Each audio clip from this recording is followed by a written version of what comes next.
السلام علیکم ABN studio سے میں ہوں حسام حیدر۔ سب سے پہلے آپ کو بتائیں اسرائیل اور حماس کے درمیان امن منصوبے کے پہلے مرحلے پر دستخط کر دیے گئے ہیں۔ امریکی صدر ڈونلڈ ٹرمپ نے اپنے social media platform X پر ٹویٹ کرتے ہوئے کہا ہے کہ اس معاہدے کے تحت تمام یرغمالیوں کی رہائی بہت جلد عمل میں آئے گی، جبکہ اسرائیلی افواج ایک طے شدہ لائن تک واپس چلی جائیں گی۔ یہ قدم ایک مضبوط، پائیدار اور دیرپا امن کی طرف پہلا سنگ میل ہے۔ ٹرمپ کا کہنا تھا کہ یہ دن عرب اور مسلم دنیا، اسرائیل، تمام ہمسائے ممالک اور امریکہ کے لیے ایک عظیم دن ہے۔ امریکی صدر نے قطر، مصر اور ترکی کے ثالثی کے کردار کو سراہتے ہوئے کہا کہ ان کی مشترکہ کوششوں سے یہ غیر معمولی اور تاریخی معاہدہ ممکن ہوا۔ دوسری جانب حماس نے صدر ڈونلڈ ٹرمپ کے امن منصوبے پر شرم الشیخ میں ہونے والے مذاکرات کے بعد جنگ بندی معاہدے کی تصدیق کر دی۔ اپنے جاری کردہ بیان میں اسلامی مزاحمتی تحریک نے کہا ہے کہ اسرائیلی قبضے کے خاتمے، غزہ سے فوری انخلاء، امداد کی فراہمی اور قیدیوں کے تبادلے پر اتفاق ہو گیا۔ حماس نے قطر، مصر اور ترکی کے ثالثی کے کردار کے ساتھ ساتھ امریکی صدر ڈونلڈ ٹرمپ کی کوششوں کو بھی سراہا، جنہوں نے مستقل جنگ بندی اور مکمل انخلاء کے لیے کلیدی کردار ادا کیا۔ بیان میں کہا گیا کہ صدر ٹرمپ اور ضامن ممالک کو چاہیے کہ وہ اسرائیل کو معاہدے کی تمام شقوں پر عمل درآمد کا پابند بنائیں تاکہ کوئی تاخیر یا خلاف ورزی نہ ہو۔ حماس نے غزہ، القدس اور مغربی کنارے میں مزاحمت کرنے والے فلسطینی عوام کو خراج تحسین پیش کیا، جنہوں نے قربانیوں اور بہادری سے اسرائیلی منصوبوں کو ناکام بنایا۔ فلسطینیوں کی قربانیاں رائے گاہ نہیں جائیں گی اور آزادی اور خود مختاری کے حصول تک جد و جہد جاری رہے گی۔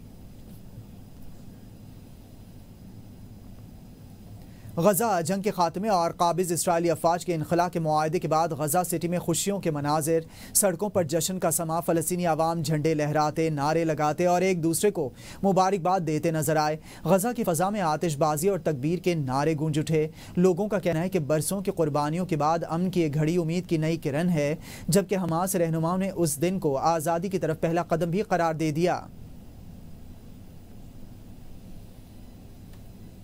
اسرائیلی وزیراعظم نیتن یاہو نے امن معاہدے کو اسرائیل کے لیے ایک عظیم دن قرار دے دیا۔ اپنے بیان میں نیتن یاہو نے کہا ہے کہ وہ کل کابینہ کا اجلاس بلا کر معاہدے کی منظوری تاکہ تمام یرغمالیوں کو واپس لایا جا سکے۔ مزید کہا کہ اسرائیلی فوجیوں اور سیکیورٹی فورسز کا شکریہ ادا کرتا ہوں جن کی قربانیوں سے یہ دن ممکن ہوا۔ نیتن یاہو نے امریکی صدر ڈونلڈ ٹرمپ اور ان کی ٹیم کی کوششوں کو سراہتے ہوئے کہا کہ خدا کی مدد سے ہم اپنے تمام اہداف حاصل کریں گے اور اپنے ہمسایوں کے ساتھ امن کو مزید وسعت دیں گے۔ اسپین کی پارلیمنٹ نے اسرائیل سے ہتھیاروں کی خرید و فروخت پر پابندی کی منظوری دے دی۔ خبر ایجنسی کے مطابق اسپین کی پارلیمنٹ میں ہتھیاروں کی پابندی کے قانون کے حق میں 178 اور مخالفت میں 159 ووٹ پڑے۔ پارلیمنٹ سے منظوری کے بعد اسرائیل کو دفاعی ساز و سامان، مصنوعی ٹیکنالوجی کی تمام برآمدات اور درآمدات پر پابندی ہوگی۔ پارلیمنٹ نے یورپی یونین اور اقوام متحدہ سے بھی اپیل کی ہے کہ وہ غزہ میں جنگ بندی کے لیے مؤثر کردار ادا کریں اور اسرائیل کے خلاف مشترکہ پابندیاں عائد کریں۔ حکومت اور پیپلز پارٹی کے درمیان سیاسی برف پگھلنے لگی ہے۔ حکومتی وفد کی صدر مملکت سے ملاقات میں اہم پیش رفت۔ ذرائع کے مطابق مسلم لیگ نون اور پیپلز پارٹی بیان بازی روکنے پر رضامند ہو گئے ہیں۔ ذرائع کے مطابق ملاقات میں مسلم لیگ نون اور پیپلز پارٹی کے درمیان حالیہ تناؤ کم کرنے اور سخت بیانات سے گریز کرنے پر اتفاق کیا گیا۔ دونوں جماعتوں نے سیاسی تعاون اور ورکنگ ریلیشن شپ بحال کرنے پر بھی بات چیت کی۔ ذرائع کا کہنا ہے کہ مفاہمتی عمل کو آگے بڑھانے کے لیے مزید ملاقاتوں پر غور کیا جا رہا ہے۔ پنجاب حکومت اور پیپلز پارٹی کے درمیان کشیدگی کم کرنے کے لیے مسلم لیگ نون اور وفاقی حکومت کا وفد صدر مملکت آصف علی زرداری سے ملنے زرداری ہاؤس نواب شاہ پہنچا۔ وفد میں نائب وزیر اعظم اسحاق ڈار، اسپیکر قومی اسمبلی ایاز صادق اور وفاقی وزیر داخلہ محسن نقوی شامل تھے۔ حکومتی وفد نے صدر زرداری کے سیاسی تناؤ کم کرنے کے لیے متحرک کردار پر مکمل اعتماد کا اظہار کیا۔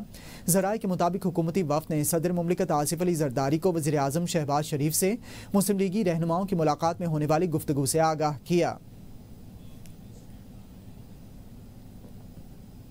وزیر اعلیٰ خیبر پختونخوا علی امین گنڈاپور نے اپنے عہدے سے استعفیٰ دے دیا ہے۔ انہوں نے اپنے استعفیٰ گورنر ہاؤس پہنچا دیا ہے۔ گورنر خیبر پختونخوا کی جانب سے استعفے کو قبول بھی کر لیا گیا ہے۔ علی امین گنڈاپور کی جگہ سہیل آفریدی کو نیا وزیر اعلیٰ خیبر پختونخوا نامزد کر دیا گیا ہے۔ اپنے ایکس اکاؤنٹ پر جاری پیغام میں علی امین گنڈاپور نے لکھا ہے کہ ان کا یہ فیصلہ بانی تحریک انصاف کی ہدایت پر کیا گیا ہے۔ ان کا کہنا تھا کہ وزیر اعلیٰ کا منصب بانی پی ٹی آئی کی امانت تھا، جسے انہوں نے احسن طریقے سے نبھانے کی کوشش کی۔